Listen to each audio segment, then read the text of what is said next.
Two glass bulbs of equal volume. Two glass bulbs of equal volume are connected by a narrow tube and are filled with a gas at 0 degree Celsius and pressure 76 centimetre of mercury. मैं यहाँ पे diagram बना दे रहा हूं.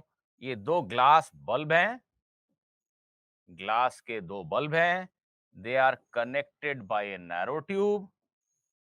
ये question तो बनाया होगा आप लोगों ने ऐसा. And the bulbs are identical, they are of equal volume. इसमें गैस भरा है 0 डिग्री सेल्सियस पे and the pressure is 76 centimetre of mercury.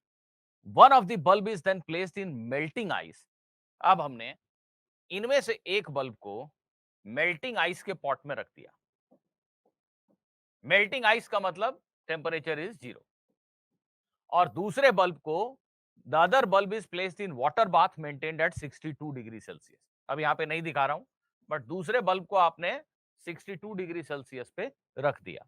What is the new value of pressure inside the bulbs? इन दोनों बल्ब के अंदर pressure की नई वैल्यू क्या होगी? The volume of the connecting tube is negligible. ये जो ट्यूब है इसके वॉल्यूम को नजरअंदाज कर दीजिए. एक बार मैं स्क्रीन से हट जा रहा हूं.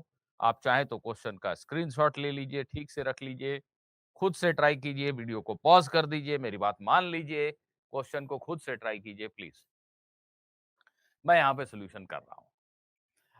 इस क्वेश्चन में हमें यह ध्यान देना होगा कि शुरुआत में लिखा गया है दोनों बल्ब में मिला के ओरिजिनली यहां पे 0 डिग्री सेल्सियस पे n मोल्स किसी गैस के हैं. तो इसमें भी n मोल्स ही होंगे because both the bulbs originally are at 0 degree Celsius and they are having same volume. This volume is negligible according to the question.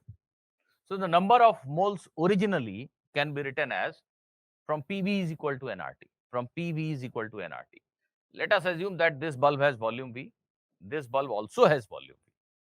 So how many moles of gas are there? PV is equal to nRT. So P, which is 76 centimeter of Hg, right? P, I am writing it as P naught.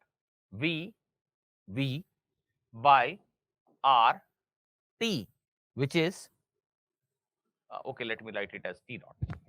Original temperature, that is 0 degree Celsius. Sayam, I guess your answer is right.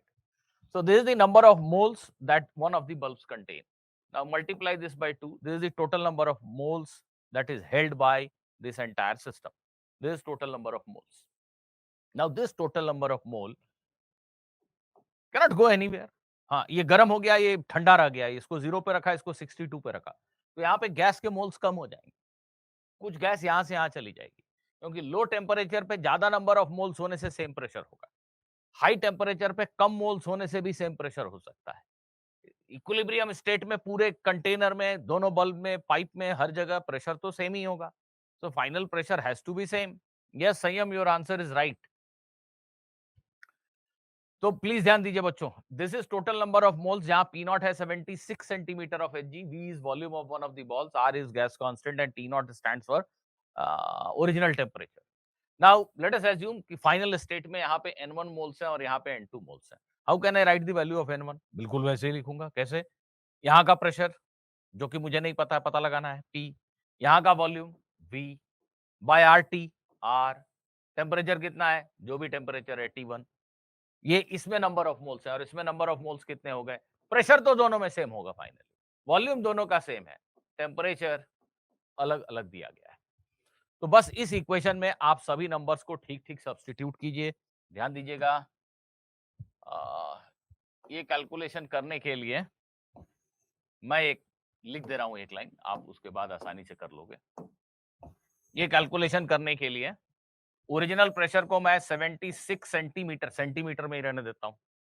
Volume V cancels out, R cancels out, I need not right it.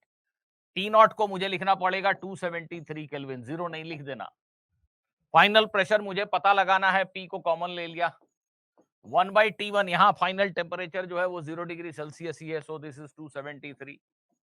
और दूसरे वाले bulb में जो gas है इसका final temperature है 62 degree Celsius plus 273, 335 like this. तो यहां से P निकालिए, ये मिलीमीटर नहीं, सीधे सीधे सेंटीमीटर में आंसर आ जाएगा, सेंटीमीटर ऑफ Hg. तो ये सेंटीमीटर ऑफ Hg में डायरेक्टली आपको आंसर मिल जाएगा. आप इसको सिंप्लीफाई कर लीजिए, सिंप्लीफिकेशन भी ज्यादा समय नहीं लेगा आपका, you can get the answer.